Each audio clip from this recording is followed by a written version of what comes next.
Katanya pendidikan adalah prioritas.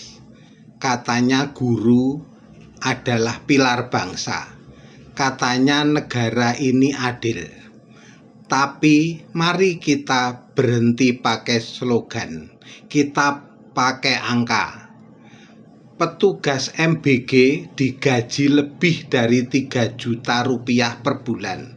Sementara guru honorer digaji 300.000 rupiah per bulan. Bukan tipe 3 juta lawan 300.000. Kalau ini lomba lari, guru honorer bahkan belum dikasih sepatu tapi sudah disuruh menang.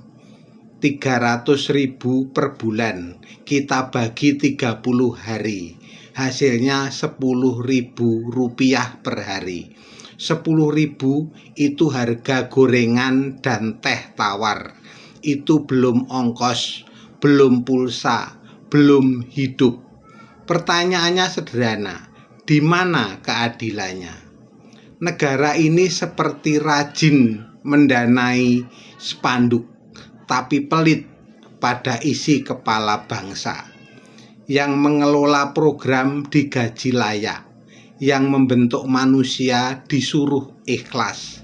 Guru honorer datang pagi, mengajar dengan keterbatasan, mendidik dengan hati, tapi pulang membawa satu hal yang sama, ketidakpastian. Ironisnya, kita sibuk bicara generasi emas, tapi pencetak generasi itu hidup di bawah garis logika.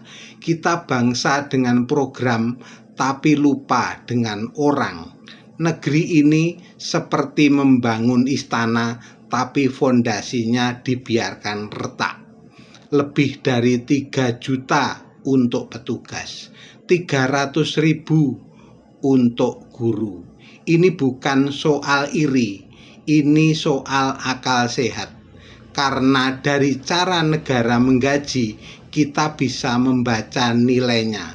Siapa yang dianggap penting dan siapa yang diminta terus berkorban.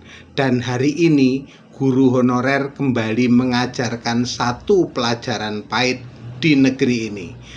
Pengabdian sering dibayar dengan kesabaran, bukan dengan keadilan.